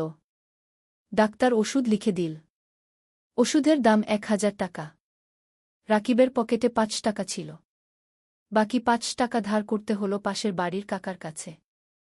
মা শুয়ে শুয়ে বলল, ভাই তুমি জেলা শহরে চাকরি নিও না। আমরা এখানে থাকি। না মা, তোমার চিকিৎসার জন্য টাকা লাগবে। মিথিলার পড়াশোনার জন্য টাকা লাগবে। আমাকে ভালো চাকরি করতে হবে কি? রাকিব বলল। পরের সপ্তাহে রাকিবের ফোন এল। এনজিও থেকে চাকরি হয়েছে। পরের মাস থেকে জয়েন করতে হবে। রাকিব খুশি হল। কিন্তু সাথে সাথে চিন্তাও হল। জেলা শহরে থাকবে কোথায়? বাসা ভাড়া নিতে হবে। সেই টাকা কোথায়? রাকিব মানিক স্যারের কাছে গেল। সব বলল। মানিক স্যার শুনলেন। তারপর বললেন, তুমি চিন্তা করো না। আমার জেলা শহরে একটা ছোট্ট ফ্ল্যাট আছে।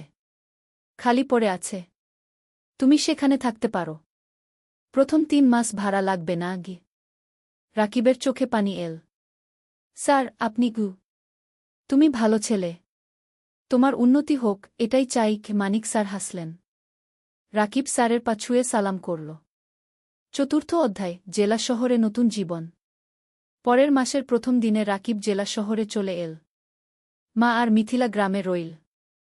রাকিব ঠিক করল সপ্তাহে একদিন গ্রামে যাবে। মানিক স্যারের ফ্ল্যাট ছোট্ট কিন্তু পরিষ্কার। একটা রুম, একটা রান্নাঘর, একটা বাথরুম। রাকিব নিজের জিনিসপত্র গুছিয়ে রাখল। পরদিন এনজিও অফিসে গেল। কাজ শুরু হল। রাকিবকে দায়িত্ব দেওয়া হল 5টা গ্রামের স্কুল দেখাশোনা করার। সপ্তাহে 3 দিন স্কুলে যেতে হবে, বাকি দিন অফিসে। প্রথম দিন রাকিব একটা গ্রামে গেল। স্কুলটা খুবই খারাপ অবস্থায়। ছাদ দিয়ে পানি পড়ে। বেঞ্চ ভাঙা। শিক্ষক মাত্র 2 জন। ছাত্রছাত্রী প্রায় 150। রাকিব শিক্ষকদের সাথে কথা বলল। তারা বলল অনেক সমস্যার কথা। বেতন কম। সরকারি সাহায্য নেই। অনেক বাচ্চা স্কুল ছেড়ে দিয়েছে। রাকিব বুঝল এখানে অনেক কাজ করার আছে। সে মনস্থির করে ভালোভাবে কাজ করবে। সন্ধ্যায় রাকিব ফ্ল্যাটে ফিরল। একা একা রান্না করল। ভাত আর ডিম ভাজি। খেয়ে শুয়ে পড়ল। মায়ের কথা মনে পড়ল। মিথিলার কথা মনে পড়ল। রাকিব মাকে ফোন করল। মা, কেমন আছো?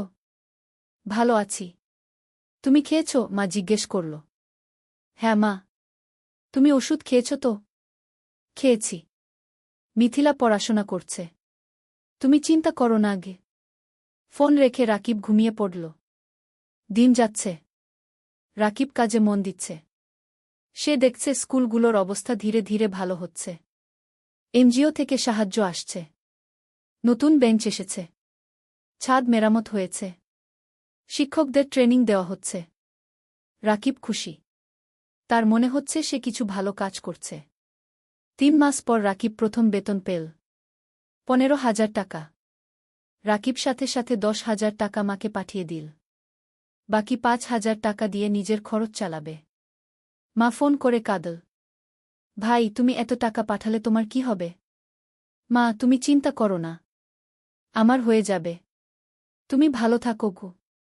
রাকিবের মনে হল জীবনে প্রথমবার সে কিছু করতে পারছে। 5ম অধ্যায়, নতুন বন্ধুত্ব। এনজিও অফিসে রাকিবের সহকর্মী অনেক। তার মধ্যে একজন মেয়ে আছে, নাম তানিয়া। তানিয়া ঢাকা থেকে এসেছে। লেখাপড়া করেছে ঢাকা বিশ্ববিদ্যালয়ে। খুব মেধাবী। কিন্তু গ্রামের মানুষের জন্য কাজ করতে চায়। তাই এনজিওতে জয়েন করেছে। তানিয়া আর রাকিব প্রায় একসাথে মাঠে কাজ করে। স্কুলে যায়। শিক্ষকদের সাথে কথা বলে। বাচ্চাদের পড়ায়। ধীরে ধীরে তানিয়া আর রাকিবের মধ্যে বন্ধুত্ব হল। তানিয়া রাকিবকে অনেক কিছু শেখায়। কিভাবে প্রজেক্ট প্ল্যান করতে হয়, কিভাবে রিপোর্ট লিখতে হয়, কিভাবে মানুষের সাথে কথা বলতে হয়। রাকিব তানিয়াকে শেখায় গ্রামের জীবন সম্পর্কে, গ্রামের মানুষের সমস্যা সম্পর্কে, কিভাবে তাদের সাহায্য করা যায়। একদিন তানিয়া রাকিবকে জিজ্ঞেস করল, তুমি কি বিয়ে করেছ? রাকিব হেসে বলল, না, বিয়ের কথা ভাবার সময় নেই। এখন পরিবারের দায়িত্ব আছে গু। তোমার পরিবার কেমন? তানিয়া জিজ্ঞেস করল। রাকিব তার মা আর মিথিলার কথা বলল। বাবার মৃত্যুর কথা বলল। কিভাবে সে সংসার চালাচ্ছে সেই কথা বলল। তানিয়া শুনল চুপচাপ। তারপর বলল, তুমি খুব সাহসী। রাকিব কিছু বলল না। শুধু হাসল। সময় যাচ্ছে। রাকিবের কাজ ভালো হচ্ছে। এনজিও থেকে তাকে প্রশংসা করা হচ্ছে। বেতনও বাড়ল। এখন 17,000 টাকা পায়। রাকিব সপ্তাহে একদিন গ্রামে যায়। মাকে দেখে আসে। মিথিলার পড়াশোনা দেখে দেয়। মিথিলা এখন কলেজে পড়ছে। সে ডাক্তার হতে চায়। একদিন মা রাকিবকে বলল, ভাই, তোর বিয়ের কথা ভাবা উচিত কে? রাকিব হাসল। মা, এখনো সময় আছে। আগে মিথিলাকে প্রতিষ্ঠিত করি কি। কিন্তু তোর বয়স হয়ে যাচ্ছে। আমি চিন্তায় থাকি কি, মা বলল। তুমি চিন্তা করো না মা। সব ঠিক হবে। 6ষ্ঠ অধ্যায়, প্রেম আর স্বপ্ন। 1 বছর পার হয়ে গেল। রাকিব এখন এনজিওতে প্রজেক্ট কোঅর্ডিনেটর। বেতন 20,000 টাকা। সে এখন একটা ভাড়া বাসায় থাকে। মাসে ভাড়া 5,000 টাকা। তবু মাকে প্রতি মাসে 12,000 টাকা পাঠায়। মিথিলা খুব ভালো ফলাফল করেছে। সে মেডিকেল কলেজে ভর্তি হতে চায়। কিন্তু ভর্তি পরীক্ষার জন্য কোচিং করতে হবে। কোচিং ফি অনেক। রাকিব চিন্তায় পড়ল। কোথা থেকে টাকা আসবে? তানিয়া বুঝতে পারল রাকিবের সমস্যা। একদিন সে বলল, রাকিব, তুমি কিছু চিন্তিত মনে হচ্ছে কি? রাকিব মিথিলার কথা বলল। তানিয়া বলল, আমি আমার এক বন্ধুকে জানি। সে ঢাকায় মেডিকেল কোচিং সেন্টার চালা। আমি তাকে বলবো। হয়তো কম ফিতে তোমার বোনকে ভর্তি করে নেবে গি। রাকিব অবাক হল। তুমি এত সাহায্য করছো কেন? তানিয়া চুপ করে রইল কিছুক্ষণ। তারপর বলল, কারণ তুমি ভালো মানুষ গো। রাকিব কিছু বলল না। কিন্তু মনের ভেতর একটা অনুভূতি হল। পরের সপ্তাহে তানিয়া তার বন্ধুর সাথে রাকিবের কথা হল। বন্ধু রাজি হল মিথিলাকে অর্ধেক ফিতে ভর্তি করতে। রাকিব খুশিতে আত্মহারা। সে তানিয়াকে ধন্যবাদ দিল বারবার। তানিয়া হেসে বলল, ধন্যবাদ না, একটা ট্রিট দাও। রাকিব তানিয়াকে নিয়ে গেল একটা রেস্টুরেন্টে। দুজন একসাথে খাবার খেল। অনেক গল্প করল। হাসল। খাওয়ার পর বাইরে বের হয়ে তানিয়া বলল, রাকিব, আমি তোমাকে একটা কথা বলতে চাই। বলো। তানিয়া একটু থেমে বলল, আমি তোমাকে ভালোবাসি। রাকিব স্তব্ধ হয়ে গেল। কি বলবে বুঝতে পারল না। তানিয়া বলল, আমি জানি এটা হঠাৎ শোনাচ্ছে। কিন্তু 1 বছর ধরে তোমার সাথে কাজ করছি। তোমার চরিত্র, তোমার পরিবারের প্রতি দায়িত্ববোধ, তোমার সততা, সব কিছু দেখেছি। তুমি আমার মনে জায়গা করে নিয়েছ। রাকিব কিছুক্ষণ চুপ করে রইল। তারপর বলল, তানিয়া, আমি জানি না কি বলবো। তুমি ঢাকার মেয়ে, উচ্চশিক্ষিত। আমি একজন সাধারণ গ্রামের ছেলে। আমার পরিবার গরিব। আমার অনেক দায়িত্ব আছে গিউ। তানিয়া রাকিবের হাত ধরল। এগুলো আমার কাছে কোনো সমস্যা নয়। আমি তোমাকে চাই, তোমার টাকা বা স্ট্যাটাস নয় গু। রাকিবের চোখে পানি এল। তানিয়া, আমি তোমাকে কিছু দিতে পারবো না গি। তুমি আমাকে ভালোবাসা দিতে পারবে। সততা দিতে পারবে। এটাই যথেষ্ট।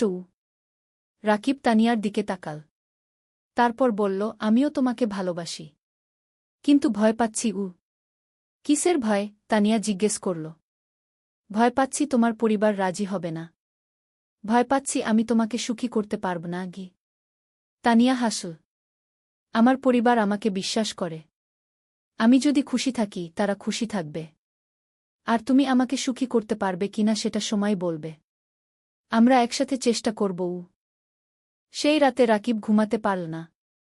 সারারাত তানিয়ার কথা ভাবল। জীবনে প্রথমবার কেউ তাকে এভাবে ভালোবাসল। সপ্তম অধ্যায়, বাধা আর চ্যালেঞ্জ। পরের সপ্তাহে রাকিব গ্রামে গেল। মাকে সব কথা বলল। তানিয়ার কথা, প্রেমের কথা। মা শুনল চুপচাপ। তারপর বলল, মেয়ে কেমন?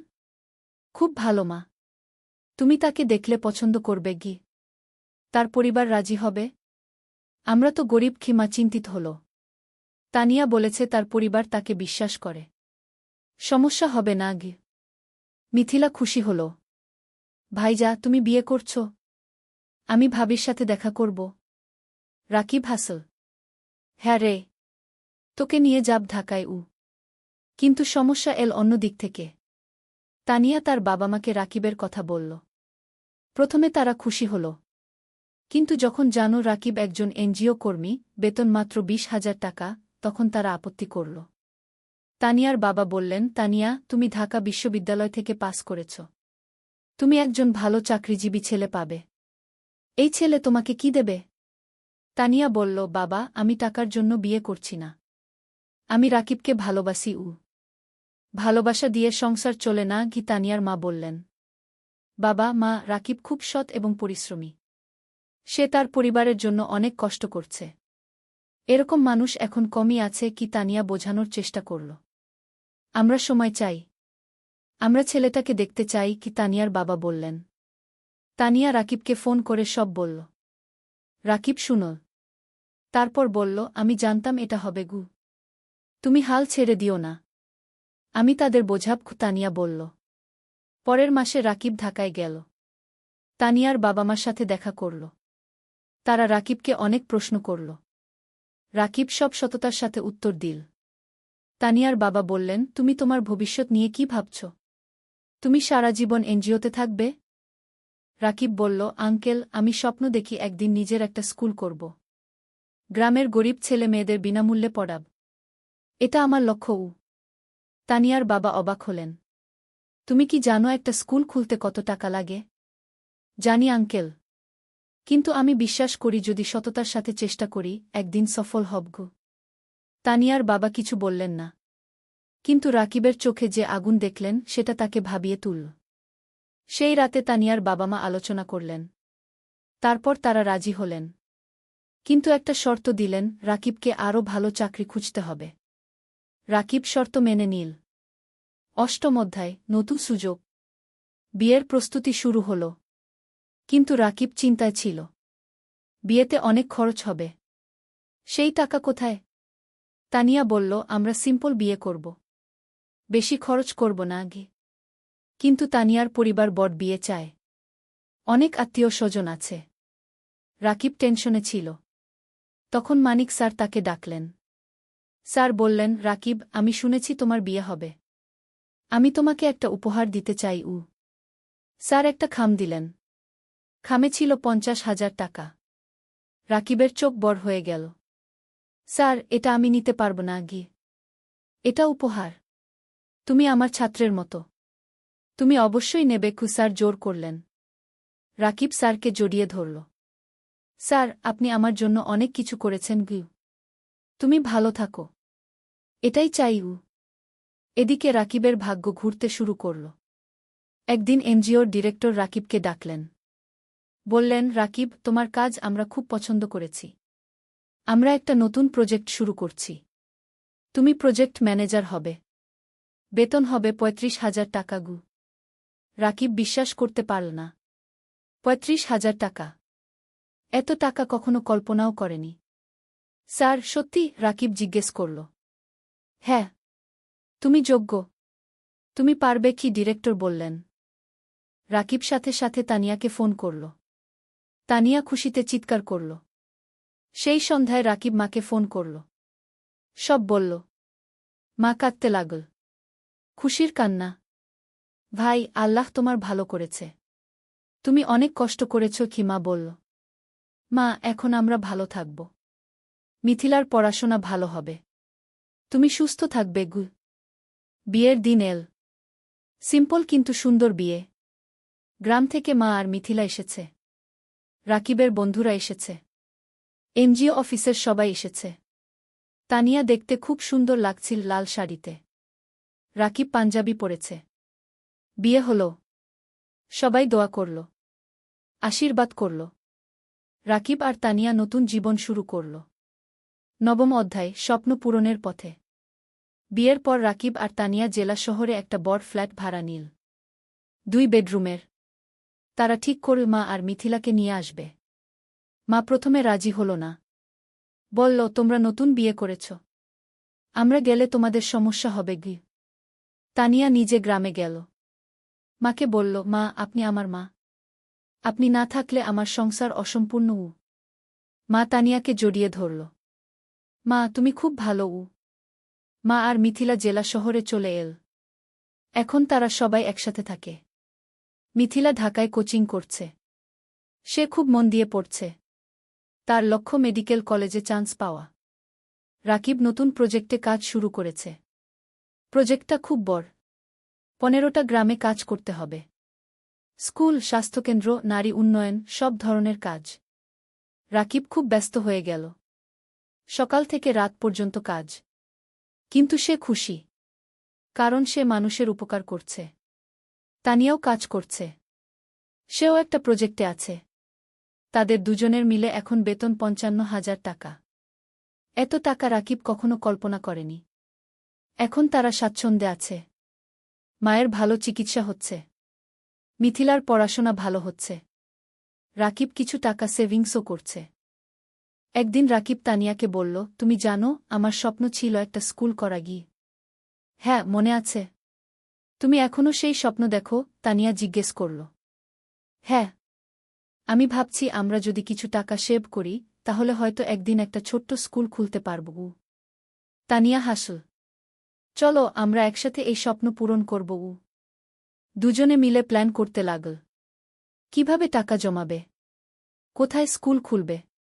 কিভাবে চালাবে? 1 বছর পর মিথিলা মেডিকেল ভর্তি পরীক্ষা দিল। রেজাল্ট আসল। সে চান্স পেয়েছে। সরকারি মেডিকেল কলেজে। পুরো পরিবার খুশিতে আত্মহারা। মা কাঁদল। রাকিব মিথিলাকে জড়িয়ে ধরল। তানিয়া মিষ্টি বিতরণ করল। ভাইয়া, এটা তোমার জন্য। তুমি আমার জন্য সব ত্যাগ করেছ। মিথিলা কাঁদতে কাঁদতে বলল। না রে, এটা তোর নিজের যোগ্যতা। তুই মন দিয়ে পড়েছিস। রাকিব বলল। সেই রাতে রাকিব ছাদে দাঁড়িয়ে আকাশের দিকে তাকাল। তার মনে পড়ল বাবার কথা। বাবা বেঁচে থাকলে কত খুশি হতেন। তানিয়া এসে পাশে দাঁড়াল। কি ভাবছ? বাবার কথা ভাবছি। সেই গরিব দিনগুলোর কথা ভাবছি। আজ আমরা এত দূর এসেছি। হ্যাঁ। আর এটা শুধু শুরু। আমাদের আরও অনেক পথ যেতে হবে। তানিয়া বলল। 10ম অধ্যায়, চূড়ান্ত স্বপ্ন। 3 বছর পার হয়ে গেল। রাকিব এখন এনজিওর সিনিয়র প্রজেক্ট ম্যানেজার। বেতন 50,000 টাকা। Tania project coordinator. বেতন 40,000 টাকা। মিথিলা এখন মেডিকেল কলেজের 3য় বর্ষে। সে খুব ভালো পড়ছে। তার লক্ষ্য একজন ভালো ডাক্তার হওয়া এবং গ্রামের মানুষের সেবা করা। মা এখন সুস্থ। তার মুখে হাসি ফিরে এসেছে। রাকিব আর তানিয়া এই 3 বছরে প্রায় 10 লক্ষ টাকা সেভ করেছে। এখন তারা ঠিক করেছে স্বপ্নের স্কুল খুলবে। রাকিব গ্রামে গিয়ে একটা জমি কিন। 2 বিঘা জমি। সেখানে স্কুল করবে। তারা ব্যাংক থেকে লোন নিল। আরও 5 লক্ষ টাকা। মোট 15 লক্ষ টাকা দিয়ে স্কুল তৈরি করা শুরু হল। মানিক স্যার অনেক সাহায্য করলেন। তিনি স্কুলের ডিজাইন করে দিলেন। শিক্ষক খুঁজে দিলেন। 6 মাস পর স্কুল তৈরি হল। নাম দেওয়া হল আলোর পাঠশালা। স্লোগান, শিক্ষাই আলো, শিক্ষাই মুক্তি। স্কুলে গরিব পরিবারের বাচ্চারা বিনামূল্যে পড়বে। ধনী পরিবারের বাচ্চারা কম ফিতে পড়বে। এই ফি দিয়ে স্কুল চলবে। স্কুল খোলার দিন গ্রামের সব মানুষ এল। জেলা প্রশাসক এলেন উদ্বোধন করতে। মানিক স্যার, এনজিওর ডিরেক্টর, সবাই এলেন। রাকিব মাইকে দাঁড়িয়ে বলল, আমি একসময় খুব গরিব ছিলাম। লেখাপড়া করতে পারিনি ঠিকমতো। কিন্তু আমি হাল ছাড়িনি।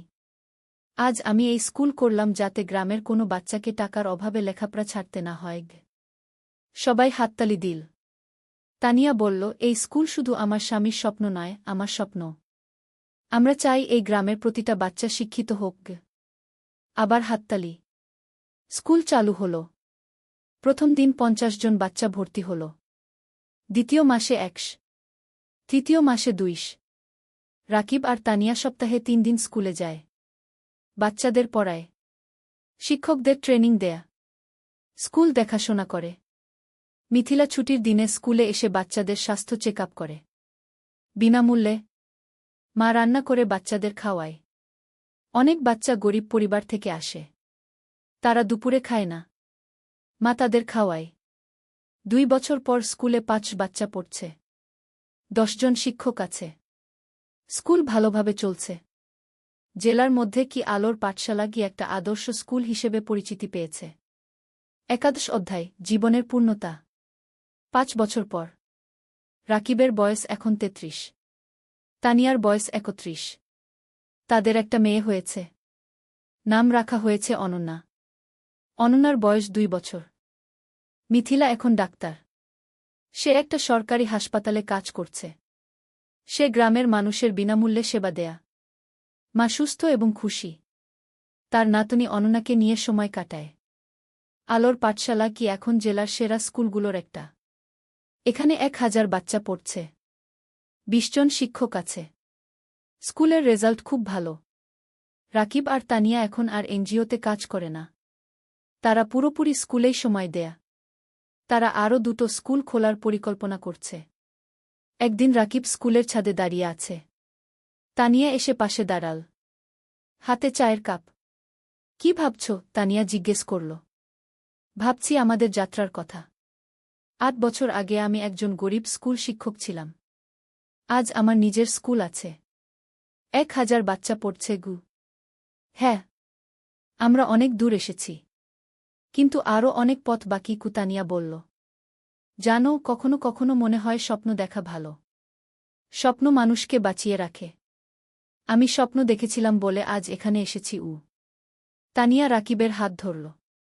আর আমি তোমাকে বিশ্বাস করেছিলাম বলে তোমার স্বপ্ন আমার স্বপ্ন হয়ে গেল। দুজন চুপচাপ দাঁড়িয়ে রইল। নিচে বাচ্চারা খেলছে। তাদের হাসির শব্দ শোনা যাচ্ছে। রাকিব বলল, জানো তানিয়া, আমার এখন মনে হয় জীবনের সবচেয়ে বড় সফলতা হলো মানুষের মুখে হাসি ফোটানো। টাকা, প্রতিষ্ঠা সব তুচ্ছ যখন দেখি একটা গরিব বাচ্চা আমাদের স্কুলে পড়ে ভালো রেজাল্ট করছে। তানিয়া মাথা নাড়ল। একদম ঠিক। তুমি জানো, গত সপ্তাহে সেই রহিম নামের ছেলেটা এসেছিল, যে ৩ বছর আগে আমাদের স্কুলে ভর্তি হয়েছিল? হ্যাঁ, মনে আছে। তার বাবা রিকশা চালায়। সে ক্লাসে ফার্স্ট হয়েছে। তার বাবা এসে আমার পা ছুঁয়ে কাঁদছিল।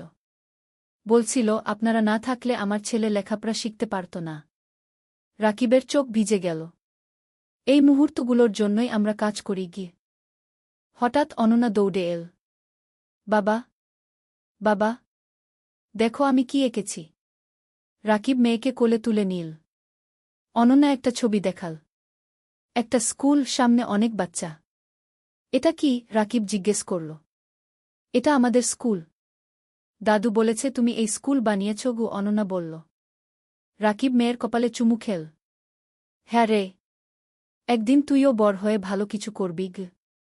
আমি ডাক্তার হব, মাসির মতো। তারপর গরিব মানুষদের দেখব। অনন্যা বলল। তানিয়া হাসল। দেখছ, আমাদের পরবর্তী প্রজন্ম স্বপ্ন দেখছে। দ্বাদশ অধ্যায়, নতুন চ্যালেঞ্জ। কিন্তু জীবন কখনো সোজা পথে চলে না। একদিন রাকিব খবর পেল স্কুলের জমি নিয়ে সমস্যা হয়েছে। একজন স্থানীয় রাজনীতিবিদ দাবি করছে জমিটা তার। রাকিব চিন্তায় পড়ে গেল। সে আইনজীবীর সাথে দেখা করল। আইনজীবী বলল, কাগজপত্র দেখাও। রাকিব সব কাগজ দেখাল। আইনজীবী দেখে বলল, তোমার কাগজ ঠিক আছে, কিন্তু ওই লোক ক্ষমতাবান। সে ঝামেলা করবে। তাহলে কি করব? রাকিব জিজ্ঞেস করল। কোর্টে কেস করতে হবে। সময় লাগবে, টাকাও লাগবে। রাকিব বাড়ি ফিরে তানিয়াকে সব বলল। তানিয়া শুনল। তারপর বলল, আমরা লড়ব। আমরা সত্যের পক্ষে আছি। কেস শুরু হল। প্রতি সপ্তাহে কোর্টে যেতে হচ্ছে।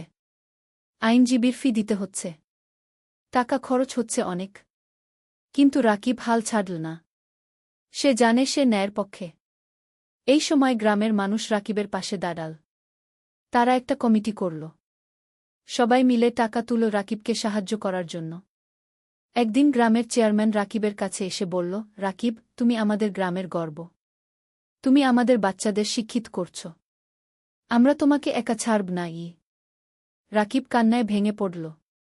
আপনারা আমার পরিবার। মানিক স্যারও সাহায্য করলেন। তিনি জেলা প্রশাসকের সাথে কথা বলল। প্রশাসক বিষয়টা দেখলেন। 6 মাস পর কোর্ট রায় দিল রাকিবের পক্ষে। জমি রাকিবেরই। সেই দিন স্কুলে উৎসব হল। সবাই খুশি। বাচ্চারা নাচল, গাইল। রাকিব মাইকে বলল, আজ আমরা জিতেছি।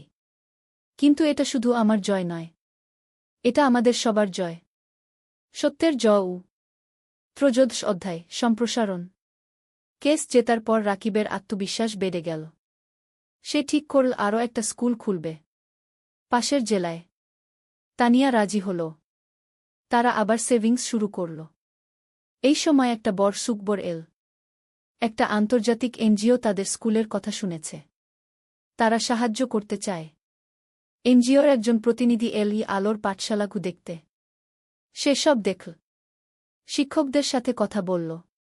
বাচ্চাদের সাথে কথা বলল। তারপর সে রাকিবকে বলল, আমরা আপনার কাজে মুগ্ধ। আমরা আপনাকে 10 লক্ষ টাকা গ্রান্ট দিতে চাই নতুন স্কুলের জন্য। রাকিব বিশ্বাস করতে পারল না। 10 লক্ষ টাকা? সত্যি? রাকিব জিজ্ঞেস করল। হ্যাঁ। আপনি একটা প্রস্তাব লিখে পাঠান। আমরা অনুমোদন করব। রাকিব আর তানিয়া রাত দিন পরিশ্রম করে প্রস্তাব লিখল। পাঠিয়ে দিল। 1 মাস পর অনুমোদন এল। 10 লক্ষ টাকা। রাকিব পাশের জেলায় জমি কিনা। নতুন স্কুল তৈরি শুরু হল। এবার আরও বড় স্কুল, আরও ভালো সুবিধা। মিথিলা বলল, ভাইজা, নতুন স্কুলে একটা হেলথ ক্লিনিক বানাও। আমি সপ্তাহে একদিন এসে বাচ্চাদের দেখব। চমৎকার আইডিয়া, রাকিব বলল। নতুন স্কুলে একটা হেলথ ক্লিনিকও তৈরি হল। মিথিলা আর তার 2 জন সহকর্মী ডাক্তার সেখানে বিনামূল্যে সেবা দেয়া। নতুন স্কুলের নাম দেওয়া হল আলোর পাঠশালা, দুগ। এখানেও গরিব বাচ্চারা বিনামূল্যে পড়ে। 1 বছরে দ্বিতীয় স্কুলেও 5 বাচ্চা ভর্তি হল। রাকিবের স্বপ্ন আরও বড় হল। সে ভাবল জেলার প্রতিটা গ্রামে একটা করে স্কুল করবে। 14 অধ্যায় পুরস্কার। 3 বছর পর রাকিব এখন 40 বছরের। তার 5টা আলোর পাঠশালাগু আছে। 5টা জেলায়। প্রায় 3000 বাচ্চা পড়ছে। 2 শিক্ষক কাজ করছে। একদিন রাকিব একটা ফোন পেল। ঢাকা থেকে। শিক্ষা মন্ত্রণালয় থেকে। আপনি রাকিব হোসেন? ফোনে একজন জিজ্ঞেস করল। জিউ। আপনাকে জানাতে পেরে আনন্দিত যে আপনার নাম জাতীয় শিক্ষা পুরস্কারের জন্য নির্বাচিত হয়েছে। আপনি গ্রামীণ শিক্ষায় অসামান্য অবদান রেখেছেন। রাকিব স্তব্ধ হয়ে গেল। জাতীয় পুরস্কার? সত্যি? রাকিব জিজ্ঞেস করল। হ্যাঁ। আগামী মাসে ঢাকায় অনুষ্ঠান হবে। মাননীয় প্রধানমন্ত্রী পুরস্কার দেবেন। রাকিব ফোন রেখে তানিয়াকে জড়িয়ে ধরল। তান, আমরা জাতীয় পুরস্কার পেয়েছি। তানিয়া কাঁদতে লাগল। খুশির কান্না। তুমি পেরেছ। তুমি সত্যিই পেরেছ। মা খবর শুনে কাঁদল। ভাই, তোর বাবা বেঁচে থাকলে কত খুশি হতো। মিথিলা বলল, ভাইজা, তুমি আমার হিরো গো। অনন্যা, এখন 7 বছর, বলল, বাবা, তুমি সবচেয়ে ভালো বাবা। পুরস্কারের দিন। ঢাকা, বঙ্গভবন। রাকিব স্যুট পরেছে। তানিয়া শাড়ি পরেছে। মা, মিথিলা, অনন্যা সবাই গেছে। মানিক স্যারও গেছে। তিনি রাকিবকে বললেন, আমি গর্বিত তোমার শিক্ষক ছিলাম। অনুষ্ঠানে অনেক মানুষ। রাকিবের নাম ডাকা হল। সে মঞ্চে উঠল। প্রধানমন্ত্রী তাকে পুরস্কার দিলেন। একটা ক্রেস্ট, একটা সার্টিফিকেট আর 5 লক্ষ টাকা। রাকিব মাইকে দাঁড়িয়ে বলল, আমি একজন সাধারণ গ্রামের ছেলে। আমার বাবা রিকশা চালাতেন। আমি গরিব পরিবার থেকে এসেছি। কিন্তু আমি স্বপ্ন দেখতে ছাড়িনি। আজ আমি এখানে দাঁড়িয়ে বলতে পারি যে কেউ পারে যদি সে চেষ্টা করে গি। পুরো হল হাততালিতে মুখরিত হল। এই পুরস্কার শুধু আমার নয়। এটা আমার স্ত্রী তানিয়ার, আমার মায়ের, আমার বোন মিথিলার, আমার গুরু মানিক স্যারের, আর আমার সেই সব বাচ্চাদের যারা আলোর পাঠশালায় পড়ছে গু। আবার হাততালি। অনুষ্ঠান শেষ হল। সবাই বাড়ি ফিরল। সেই রাতে রাকিব ব্যালকনিতে দাঁড়িয়ে আকাশের দিকে তাকাল। তার মনে পড়ল সেই দিনের কথা যখন সে পদ্মা নদীর ধারে বসে ভাবছিল জীবন দিয়ে কি করবে। আজ সেই জীবন কত বদলে গেছে। তানিয়া এসে পাশে দাঁড়াল। কি ভাবছ? ভাবছি আমরা কত দূর এসেছি। আর ভাবছি আমাদের এখনো কত কাজ বাকি। হ্যাঁ, আমাদের স্বপ্ন এখনো শেষ হয়নি, তানিয়া বলল। ৫০ অধ্যায়, উত্তরাধিকার। আরও ৫ বছর কেটে গেল। রাকিবের বয়স এখন ৪৫। তার ১০টা আলোর পাঠশালাগু আছে। ১০টা জেলায়। ৬,০০০ বাচ্চা পড়ছে। ৪ শিক্ষক কাজ করছে। মিথিলা এখন একজন সফল ডাক্তার। সে নিজের একটা হাসপাতাল খুলেছে। গরিব মানুষদের বিনামূল্যে চিকিৎসা দেয়া। অনন্যা এখন ১২ বছর। সে আলোর পাঠশালাতেই পড়ছে। সে খুব মেধাবী। তার স্বপ্ন শিক্ষক হওয়া। বাবার মতো। মা এখন অনেক বয়স্ক, কিন্তু সুস্থ। সে নাতিনাতনীদের নিয়ে সময় কাটায়। হ্যাঁ, রাকিবের এখন ২ সন্তান। অনন্যার পরে একটা ছেলে হয়েছে। নাম অনির্বাণ। বয়স ৫ বছর। রাকিব এখন একটা বড় শিক্ষা প্রতিষ্ঠানের প্রতিষ্ঠাতা। তার কাজের স্বীকৃতি সারা দেশে। বিদেশ থেকেও মানুষ আসে তার স্কুল দেখতে। কিন্তু রাকিব এখনও সেই সাধারণ মানুষই আছে। সে নিজে স্কুলে যায়। বাচ্চাদের পড়ায়। তাদের সাথে খেলে। একদিন একজন সাংবাদিক রাকিবকে ইন্টারভিউ করতে এল। সে জিজ্ঞেস করল, আপনার সাফল্যের রহস্য কি? রাকিব হেসে বলল, রহস্য বলে কিছু নেই। শুধু ৩টা জিনিস, স্বপ্ন, পরিশ্রম আর সততা গু। আপনার ভবিষ্যৎ পরিকল্পনা? আরও ২০টা স্কুল খুলব। প্রতিটা জেলায়। যাতে কোনো বাচ্চা শিক্ষা থেকে বঞ্চিত না হয় গে। আপনি কি রাজনীতিতে আসবেন? অনেকে বলছে আপনি দেশের জন্য অনেক করতে পারবেন গে। রাকিব মাথা নাড়ল। না, আমি শিক্ষক থাকতে চাই। রাজনীতি আমার জায়গা নয়। সাংবাদিক আরও অনেক প্রশ্ন করল। রাকিব উত্তর দিল। সেই রাতে টিভিতে ইন্টারভিউ দেখানো হল। পুরো দেশ দেখল। অনেক মানুষ অনুপ্রাণিত হল রাকিবের গল্পে। পরের দিন রাকিবের ফোন বাজতে লাগল। অনেক মানুষ সাহায্য করতে চায়। ডোনেশন দিতে চায়। স্বেচ্ছাসেবক হতে চায়। রাকিব তানিয়াকে বলল, দেখছ? মানুষ ভালো কাজে এগিয়ে আসতে চায়। শুধু সুযোগ দরকার। তানিয়া বলল, হ্যাঁ। আর তুমি সেই সুযোগ তৈরি করেছ। শেষ অধ্যায়, জীবনের অর্থ। আরও ১০ বছর পরের ঘটনা। রাকিবের বয়স এখন ৫৫। চুলে পাক ধরেছে। কিন্তু চোখে এখনও সেই আগুন। তার এখন ২৫টা আলোর পাঠশালাগু আছে। ১৫,০০০ বাচ্চা পড়ছে। ১,০০০-এর বেশি শিক্ষক কাজ করছে। মা আর বেঁচে নেই। ৩ বছর আগে মারা গেছেন। শান্তিতে। তার শেষ ইচ্ছা ছিল রাকিব যেন তার কাজ চালিয়ে যায়। রাকিব সেই ওয়াদা রেখেছে। মিথিলা এখন একজন প্রতিষ্ঠিত ডাক্তার। তার হাসপাতাল জেলার সেরা হাসপাতাল। সে বিয়ে করেছে একজন ইঞ্জিনিয়রকে। তাদের ২ সন্তান। অনন্যা এখন ২২ বছর। সে শিক্ষক হয়েছে। আলোর পাঠশালাতেই পড়ায়। সে বাবার উত্তরসূরি। অনির্বাণ এখন ১৫ বছর। সে মেডিকেলে পড়তে চায়। মাসির মতো ডাক্তার হতে চায়। রাকিব এখন অনেক কম সময় অফিসে থাকে। বেশিরভাগ সময় বাচ্চাদের সাথে থাকে। গল্প বলে। গান শেখায়। জীবনের পাঠ দেয়। একদিন একটা বাচ্চা রাকিবকে জিজ্ঞেস করল, স্যার, আপনি এত কিছু করলেন কেন? আপনি তো ব্যবসা করে ধনী হতে পারতেন। রাকিব হাসল। বাবা, টাকা দিয়ে সব কিছু কেনা যায় না। আমি যখন দেখি তুমি ভালো রেজাল্ট করেছ, তখন যে আনন্দ পাই সেটা কোনো টাকায় কেনা যায় না। তাহলে জীবনের অর্থ কি স্যার? বাচ্চাটা জিজ্ঞেস করল। রাকিব একটু ভাবল। তারপর বলল, জীবনের অর্থ হল অন্যের জীবনে আলো জ্বালানো। যদি তুমি একজন মানুষকেও সাহায্য করতে পারো তাহলে তোমার জীবন সার্থক। বাচ্চাটা মাথা নাড়ল। আমিও আপনার মতো হতে চাই স্যার। রাকিব বাচ্চাটার মাথায় হাত বুলিয়ে দিল। তুমি আমার চেয়ে আরও ভালো হবে গি। সেই সন্ধ্যায় রাকিব আর তানিয়া তাদের বাড়ির ছাদে বসে আছে। সূর্য অস্ত যাচ্ছে। আকাশ লালকুমলা রঙে রাঙানো। তানিয়া বলল, তুমি জানো, যখন প্রথম তোমাকে দেখেছিলাম তখন জানতাম না তুমি এতদূর যাবে গু। রাকিব হাসল। আমিও জানতাম না। কিন্তু তোমাকে পেয়েছিলাম বলে সম্ভব হয়েছে গি। না, তুমি পেরেছ তোমার ইচ্ছাশক্তি আর কঠোর পরিশ্রমের কারণে। আমি শুধু সাথে ছিলাম গু। তুমি শুধু সাথে ছিলে না, তুমি আমার শক্তি ছিলে, আমার অনুপ্রেরণা ছিলে গু। দুজন চুপচাপ বসে রইল। নিচে কি আলোর পাঠশালা গু দেখা যাচ্ছে। বাচ্চারা খেলছে। রাকিব বলল, জানো তানিয়া, আমি এখন শান্তিতে আছি। আমার মনে হয় আমি আমার জীবন দিয়ে কিছু অর্থবহ করতে পেরেছি গু। তুমি পেরেছ। তুমি হাজারো জীবন বদলে দিয়েছ গি, তানিয়া বলল। হঠাৎ অনন্যা এল। বাবা, মা, খাবার তৈরি। রাকিব উঠে দাঁড়াল। চলো।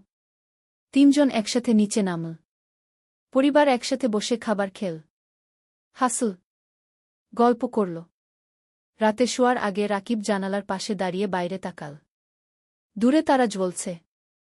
রাকিব মনে মনে ভাবল, জীবন একটা যাত্রা, কখনো কঠিন, কখনো সহজ। কিন্তু যদি তুমি স্বপ্ন দেখো, যদি তুমি পরিশ্রম করো, যদি তুমি সৎ থাকো, তাহলে তুমি অবশ্যই সফল হবে। আর সবচেয়ে বড় সফলতা হলো যখন তুমি অন্যের জীবনে আলো জ্বালাতে পারো। রাকিব হাসল। তারপর বিছানায় শুয়ে পড়ল। গভীর ঘুমে তলিয়ে গেল। শান্তির ঘুম, পরিতৃপ্তির ঘুম। কারণ সে জানে তার জীবন সার্থক হয়েছে, তার স্বপ্ন পূরণ হয়েছে। আর এটাই জীবনের সবচেয়ে বড় পাওয়া।